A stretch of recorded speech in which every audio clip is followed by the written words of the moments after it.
The fluorescent lights of the office had been buzzing in my ears for 12 hours. My boss had been clear.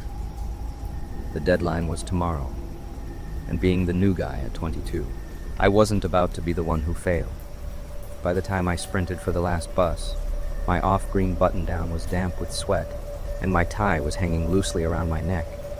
I managed to collapse into a seat just as the doors hissed shut. The ride was a 75-minute blur of city lights and exhaustion. When the bus finally spat me out at my stop, I still had a 10-minute walk ahead of me. It was 9:20 p.m. In this neighborhood that wasn't late, but the streets were unnervingly empty. The silence felt heavy. The streetlights here are a joke. They're spaced so far apart that the sidewalk is a sequence of bright circles followed by long stretches of ink-black shadows. I hiked my laptop bag higher on my shoulder and quickened my pace. I was approaching the old abandoned hospital. I usually didn't mind it. I'd started hitting the gym recently and felt capable, even confident. Then I heard it. A sharp metallic strike against stone. I slowed down. Sitting on a large rock near the hospital's perimeter was a man. He looked like a ghost skeletal, skin stretched so tight over his ribs you could count them through his tattered open shirt. He hit the stone again. This time I saw the glint. It was a 9-inch blade, shimmering under the distant yellow glow of a street lamp. He muttered something, a guttural, unintelligible scream. Then, he began to tap the flat of the blade against his palm. The sound was a wet thud that echoed off the hospital walls. I tried to stay calm, but his head tilted to the side as he watched me. He looked like he was hunting. I gripped my bag tighter, wondering if I could use it to protect myself. My heart was beating so fast I could feel it in my throat. I kept my eyes forward and kept walking. I tried to look strong, even though I was terrified. Every step felt heavy. I was almost past him and back into the dark part of the street when I heard his feet move on the gravel. He didn't move slowly. He jumped toward me. Suddenly, the distance between us evaporated. He was fast. Before I could breathe, he was standing right in front of me. He smelled like old sweat and copper. It was a thick, gross smell that made me want to gag. He stepped into my path, his eyes wide and glazed with a drug-induced film. His pupils were huge and gray. He reached out and grabbed my hand, holding me in place. His grip was very strong. His skin felt cold and dry, like old leather. But he didn't point the blade at me. Instead, he turned the knife toward his own chest. He leaned in until his face was only inches from mine. I could see the cracks on his lips and his yellow teeth. He didn't blink once. He looked very calm as he pushed the sharp edge of the knife into his own skin. He began to cut himself slowly. The blade went through his skin easily, like it was cutting through paper. I heard a quiet, wet sound as the skin opened up. I stood frozen and watched the blood start to cover his chest. The first few drops were dark, but then they turned bright red. He didn't seem to feel any pain. He didn't even make a sound. Actually, he looked more relaxed as he did it. He used the tip of the knife to draw a bloody line across his collarbone. The sight was traumatizing. I wanted to run or scream, but I couldn't move. A drop of his blood landed on my shirt sleeve. It felt warm on my arm. As the blood became more visible, his smile only grew wider, stretching across his face in a way that didn't feel human. His smile was so wide it looked like his skin might rip. He leaned his forehead against mine and forced me to look down at his bloody chest. He wasn't trying to rob me. He was showing me something horrific. "Do you see?" he whispered. His voice was rough and dry. "Do you see how easy it is?" He started to laugh. It was a low, bubbling sound. Blood was everywhere now. It soaked into his pants and dripped onto the ground between us. He started to sway back and forth, pulling me with him because he still had hold of my hand. He kept moving the knife, making small, quick cuts over his ribs. He finally released my hand, and the sheer shock of what I had just witnessed made my knees buckle. I fell onto the street in total terror. The ground was cold and dirty under my hands. He didn't move toward me. He simply started that same rhythmic tapping again. hitting the now blood-stained knife against his hand while staring into my soul. The sound of the metal hitting his bloody palm was the only thing I could hear. He looked happy, like he had just shown me something important. I looked at the knife, and then at his face. I realized the knife wasn't meant for me. It was for him. He just wanted me to watch his nightmare. He kept staring at me, and I saw spit dripping from the corner of his mouth. I didn't wait to see what he would do next. I threw my wallet toward him, though I don't think he even wanted it. It landed near his feet, but he didn't look at it. I scrambled to my feet, tripping over my feet once before I got steady. I ran. I didn't stop until I was through my front door, fumbling with the deadbolt. I leaned against the door and tried to breathe. My lungs felt like they were on fire. I looked down and saw the red blood stain on my sleeve. I took the shirt off immediately and threw it in the trash. I didn't want it near me. I never made a complaint to the police. I know who those people are, and they know me. Making a scene would only make it worse. In this part of town, the police can't really help with people like him. I'm already looking for a new place to rent. But for now, I make sure my work is done long before the deadline hits. I don't walk those streets in the dark anymore. Now, every time I hear metal hitting something like a spoon on a plate, I feel his cold hand on my wrist again. I can still see his dark eyes watching me from the shadows. My name is Ayla. I am 33 years old now, but from the age of 19 until I turned 23, my life was defined by an addiction to heroin. The story of how I first started using is a long one, but there is a different story that carries more weight for me. It is the story of how I finally got clean.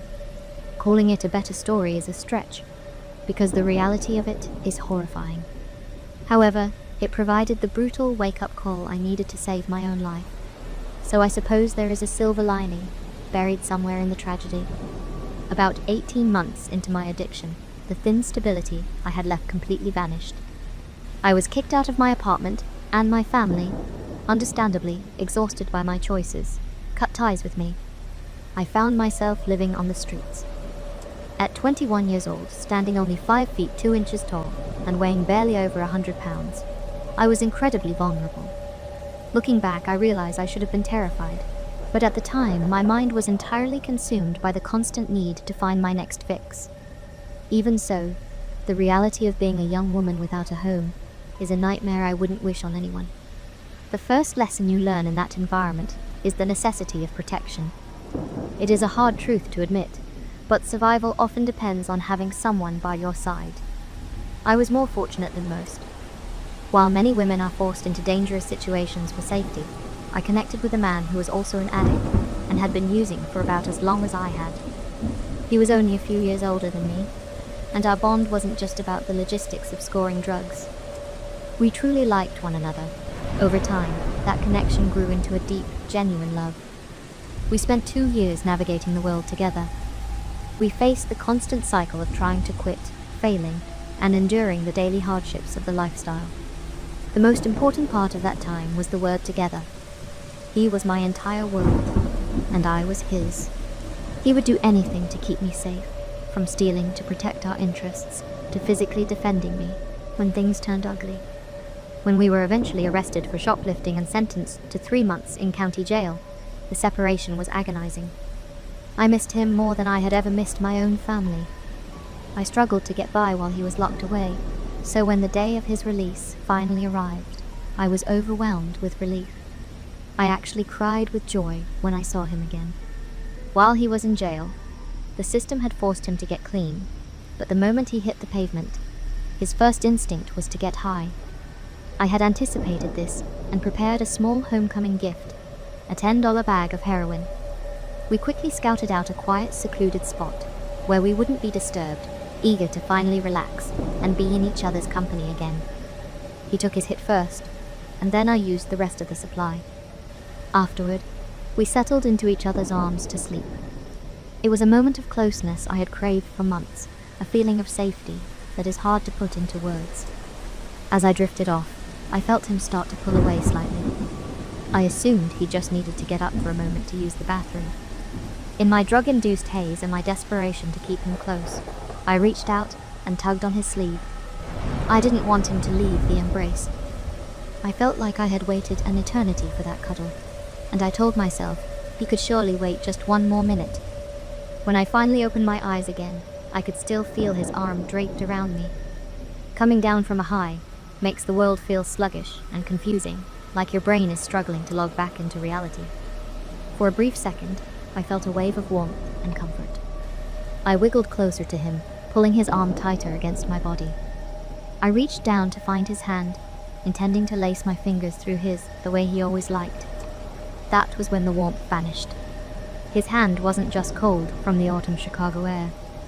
It was a deep, heavy, stone-cold chill that bypassed the skin and went straight to my bones.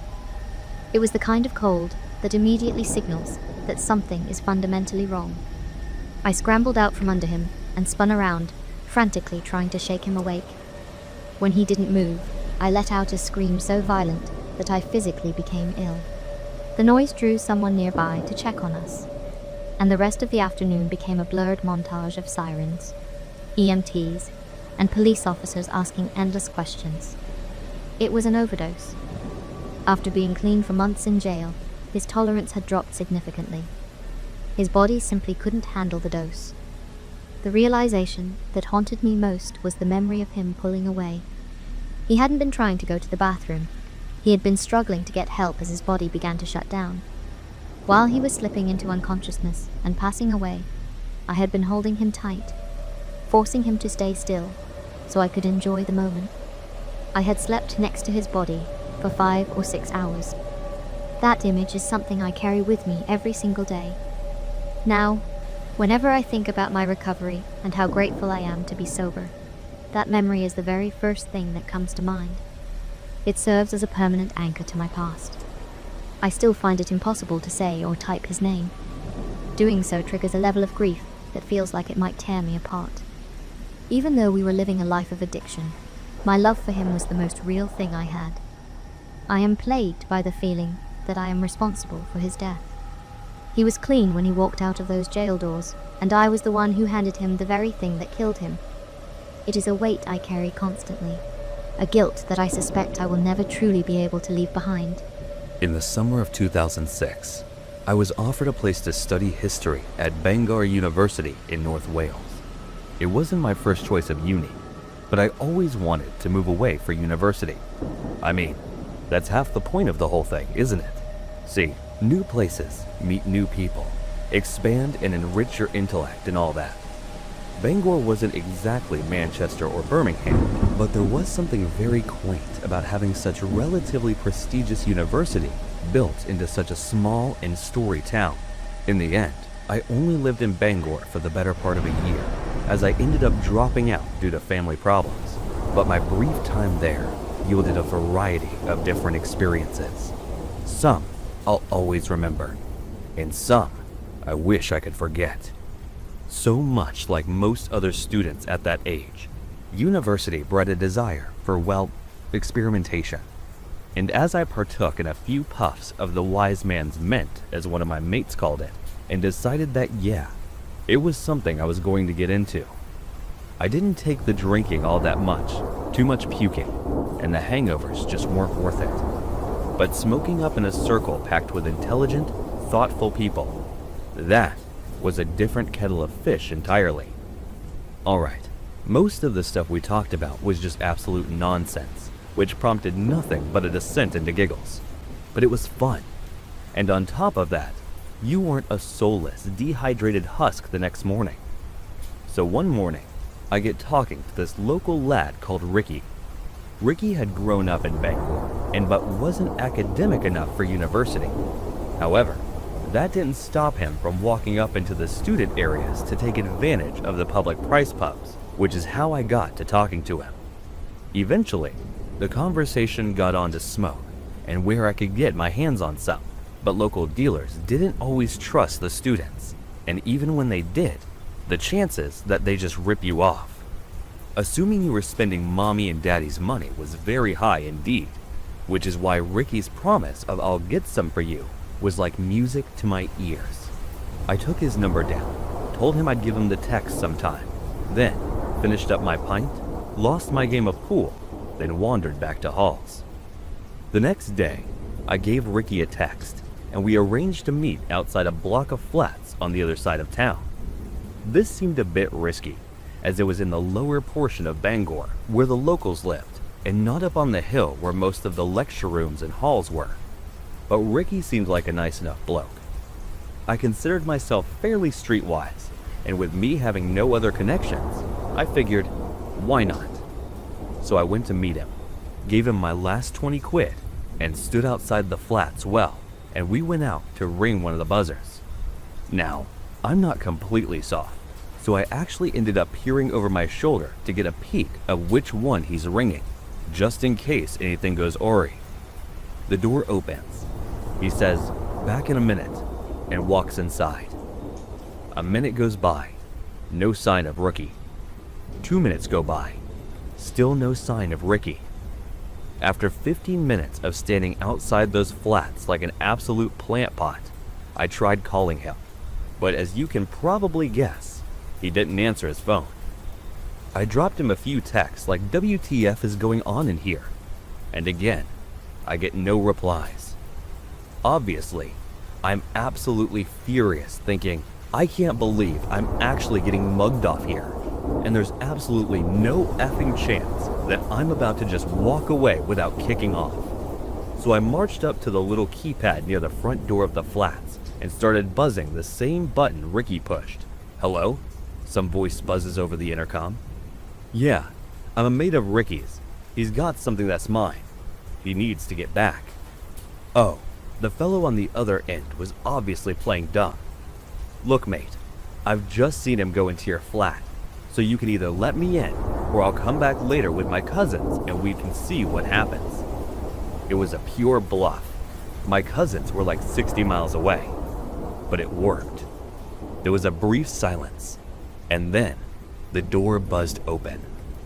I walked right up the stairs to flat 3, knock on the door, and someone instantly answers it aloud about my age, who's keeping the door closed over because Ricky is evidently hiding inside. "Mate, I know Ricky is here, and he's got something in mind."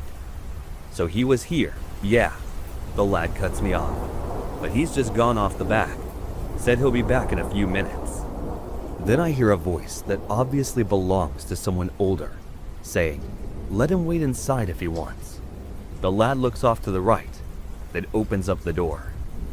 I walk in to see about 3 or 4 guys, again about my age, and one older balding bloke are down to his shoulders with this big, thick stash.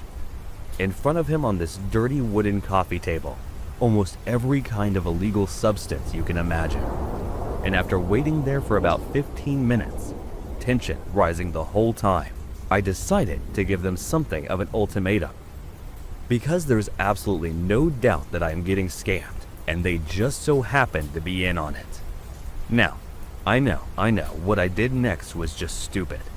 But please don't underestimate how angry I was, and how I just refused to swallow my pride and walk away. So we turn to the old bloke and say something like, "Look man, let's just work this out. Ricky got 20 quid of mine, and I'm not stupid. I know what the crack is. I'm also not walking away without it. So let's just say you give me 1/8 of that green there, and that way, I don't have to file a police report saying some lad robbed me and ran into this flat. You get me?"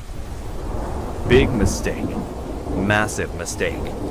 Sometimes, it really is just better to swallow your pride and walk away, especially if the only other option is throwing around threats that you're unlikely to back up. But in the heat of the moment, that's kind of what I did. And by kind of, Mo, you'll see what I mean in a minute. Until hearing my police threat, the older bloke just sort of nods his up to save fair shout and gets up and walks over to the front door. I'm thinking, hang on, what's he doing? And when he locks the front door to the flat with a mortised lock and slides the key into his pocket, I just think, oh, you can imagine what came next. The 3 younger lads jumped me. I tried my best to fight back, but as you can probably guess, 3-on-1 didn't give me a chance to throw, so much as 2 or 3 solid punches. Before I was on the deck getting the absolute life kicked out of me, all to a soundtrack of you coming to my flat and threatening me. Not happening. But the worst part was when I just heard, grab his hand, kept them still. I'm still in the middle of struggling, but I managed to get just a glimpse of the old bloke with a dumbbell in his hand might know what's coming. This fellow is going to smash my hand the bits without weight, and I'm probably never going to be able to write or type properly again. Thankfully, he didn't go through a smash in my hand up. Instead, he does this faint thing right as I think he's going to do it, then laughs his head off when I let out this embarrassingly girly scream.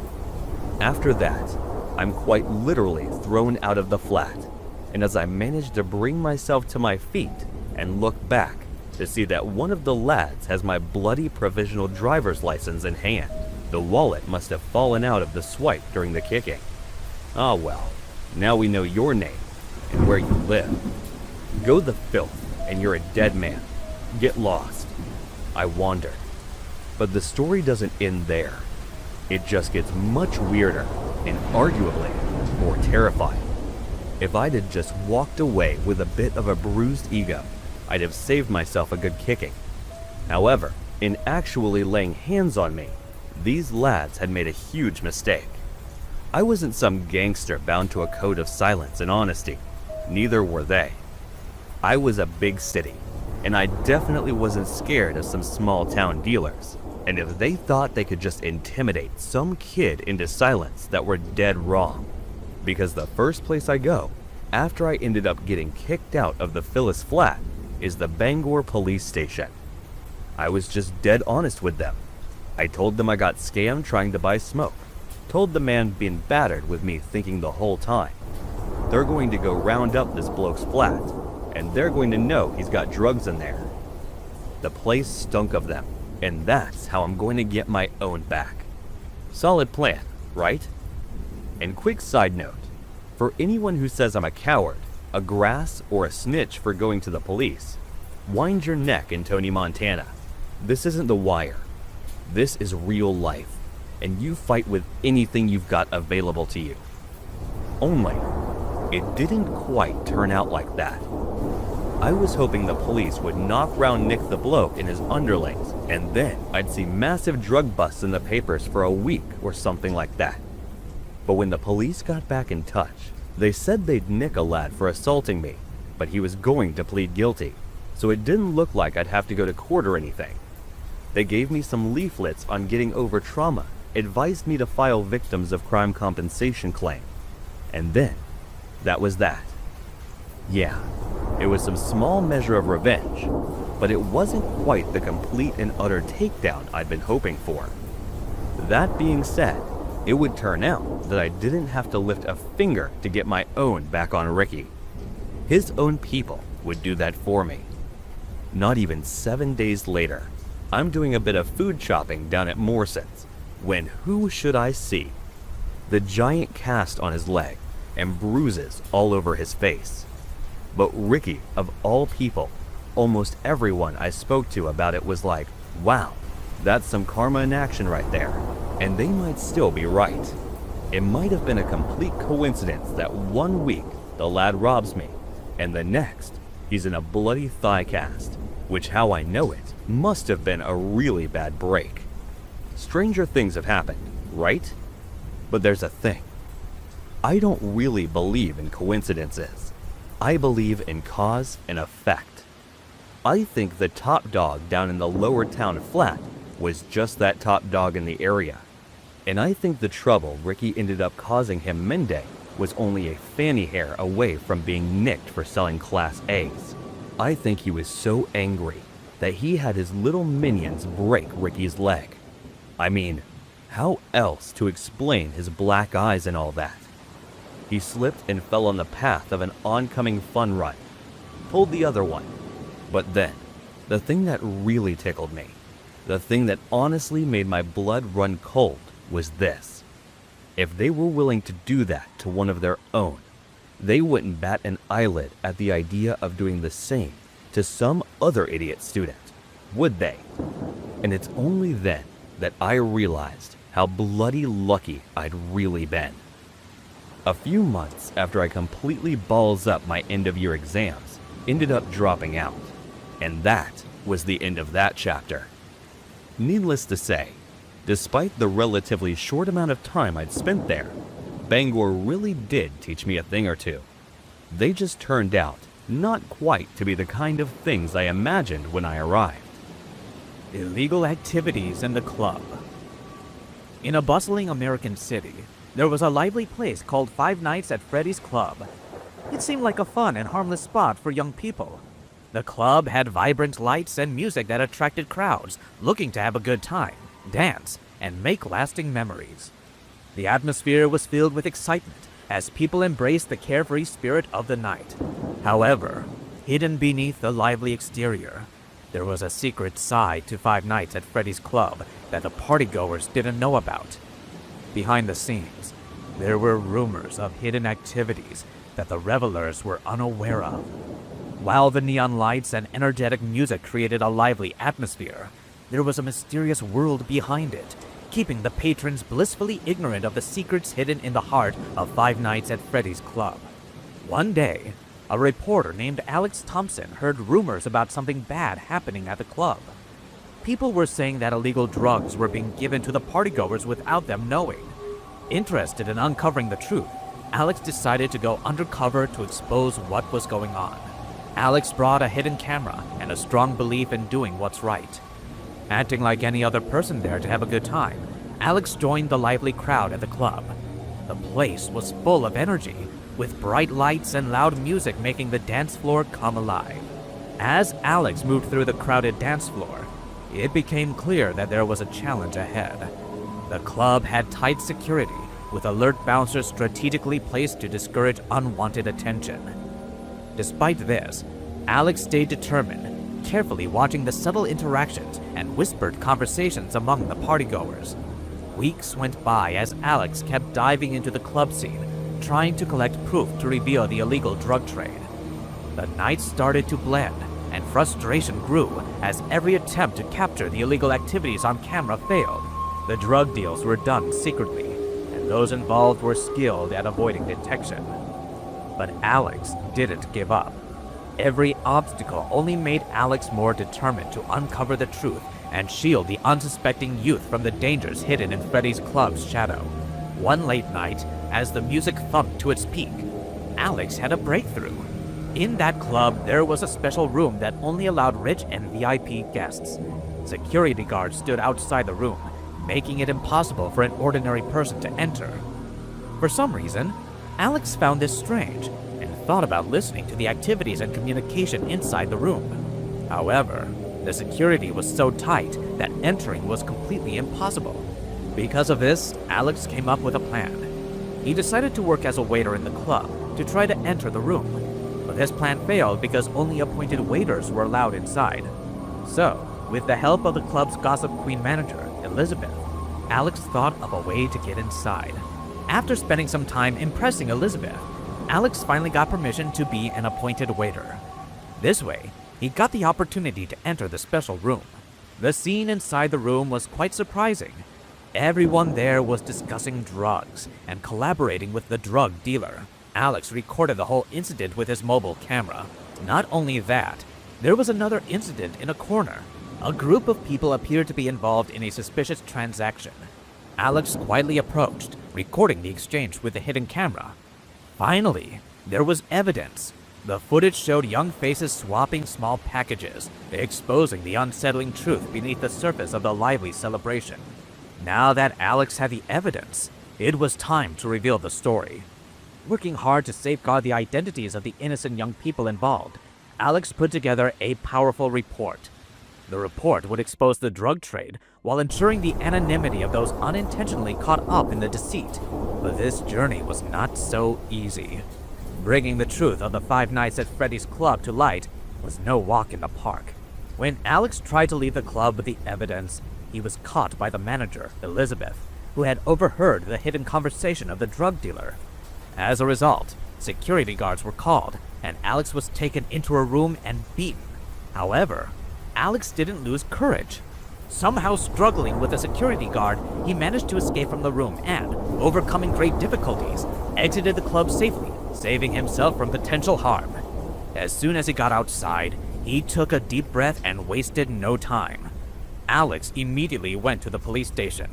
Once there, he showed the police all the evidence of the illegal activities happening in the club that he had captured on his camera. He also informed them about the assault he faced. Listening to his story and seeing the evidence, the police were quite surprised. They registered a First Information Report, FIR, based on his account and the evidence provided. When the story came out, it had a significant impact on the community. The revelation of drug activities in the beloved club caused shock, worry, and demands for quick action. 5 Nights at Freddy's Club, once a symbol of youthful joy, was now tainted by the shadow of illegal activities. Because of public outrage and the growing evidence, the police acted quickly. They closed down the club and started legal proceedings against those involved in selling drugs. The shutdown of the club sent a strong message to other places that might be doing similar illegal activities. The city, now understanding the risks in seemingly harmless locations, started taking measures to keep its young people safe. The incident led to a wider discussion about the importance of having better security in clubs and being more careful to prevent illegal activities from getting into places meant for fun and friendship. Alex's courage in going undercover not only revealed the truth, but also brought about positive changes in the community. As the city recovered from the shock of Freddy's Club's hidden secret, its people promised to stay watchful, making sure that hidden dangers wouldn't endanger their youth again. After everything settled, Alex thought about how investigative journalism could reveal things that some wanted to keep in the dark. The story of Freddy's Club showed that, even amid celebration, there could be hidden problems, waiting to be uncovered by those willing to find the truth.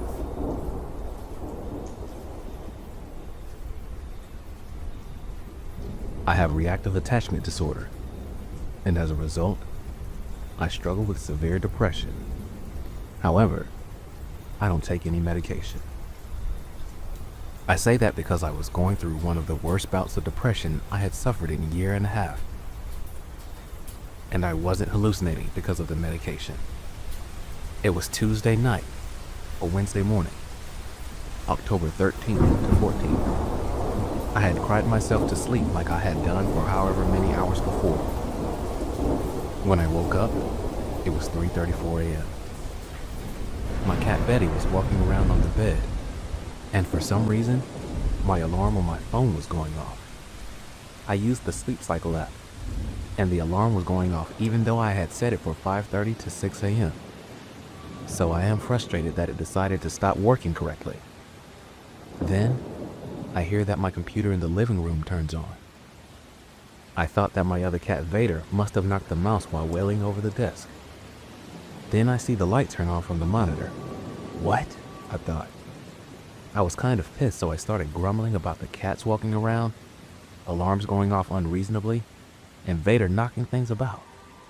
Until I turned on the bedside lamp and saw both cats are lying at the end of my bed.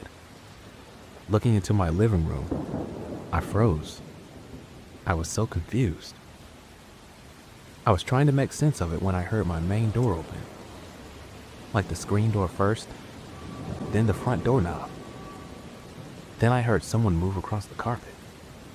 Unlike the movies, I jumped out of bed as quietly as possible, wondering how the hell was someone entering my apartment, as I sure as hell locked the front door to the apartment. I silently stepped into the hall and peeked around the corner. My cats nonchalantly decided to ignore the obvious home invader, thief, or murderer that had entered our home. I looked around the corner, and the door was closed. The lights were off, the monitor was off, but I could hear the computer running. I stood there frozen and listened for any noise for God knows how long, but I could not make sense of it at all and couldn't sleep the whole night. It wasn't a dream. Maybe I was sleepwalking. I don't know. But I have never been afraid of my apartment, and at that very moment, I felt very afraid. Very much alone. It hasn't happened again. Or maybe it has. I just don't know.